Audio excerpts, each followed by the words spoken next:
cas d'une loi à la démocratie. Oui, je crois régulièrement.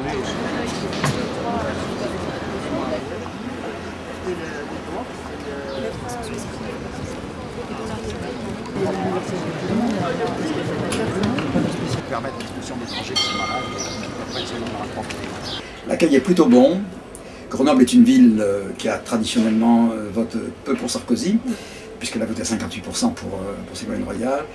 Donc les lois Sarkozy n'ont pas bonne presse ici et les gens sont assez hostiles.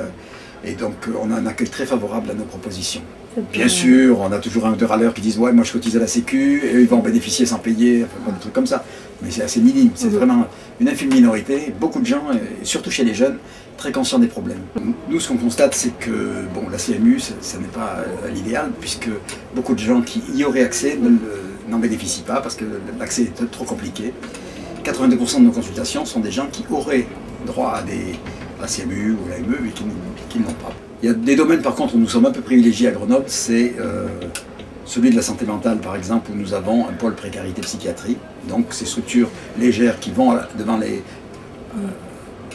vers les gens qui en ont besoin, étrangers ou SDF, existent chez nous. Donc, c'est vraiment bien de ça serait bien de le généraliser dans toute la France.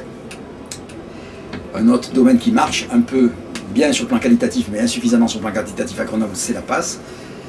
Après bon, pas mal de bagarres, elle fonctionne depuis 2 ans maintenant, mais 2 consultations par semaine seulement, c'est insuffisant, ils sont archi pleins et ils n'arrivent pas à voir tout le monde. Donc nous continuons à avoir du monde à Grenoble dans notre centre, dans le Caso. Nous avons supprimé une consultation pour faire une montée en charge de la PASS, et nous poursuivons pour obtenir des moyens à l'hôpital, pour qu'ils assument vraiment tous les besoins, puisque c'est la loi qui les y oblige. Le Médecins du Monde n'est pas là pour suppléer, mais pour remplacer très provisoirement et dénoncer les manques, et se battre pour qu'ils soient comblés.